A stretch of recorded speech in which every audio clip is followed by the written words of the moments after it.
8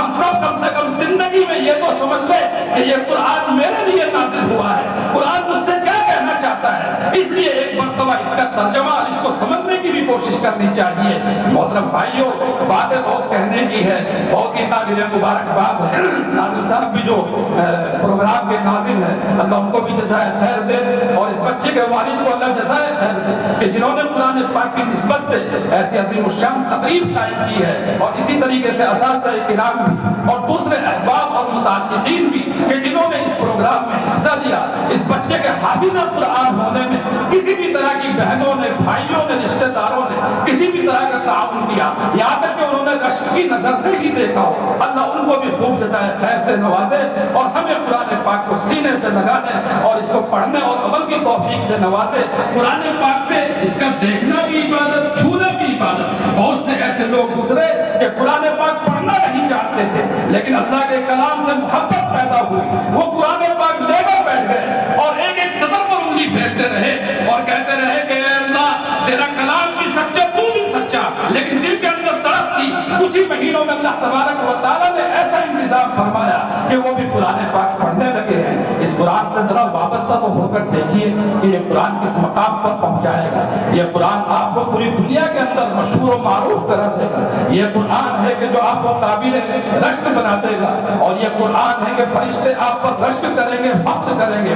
یہ قرآن ہے کہ جو آپ کو عزت و مقام بخشے گا، اور یہی قرآن اگر ہم نے چھوڑ دیا، اس کو پس پشت ڈال دیا، آج ہم خام ہوئے تاریخ قرآن ہو کر۔ اللہ تعالیٰ قبول فرمائے۔ واقعی دعوانا الحمدللہ۔ مولانا سے قبل دعا سے قبل آپ کے جو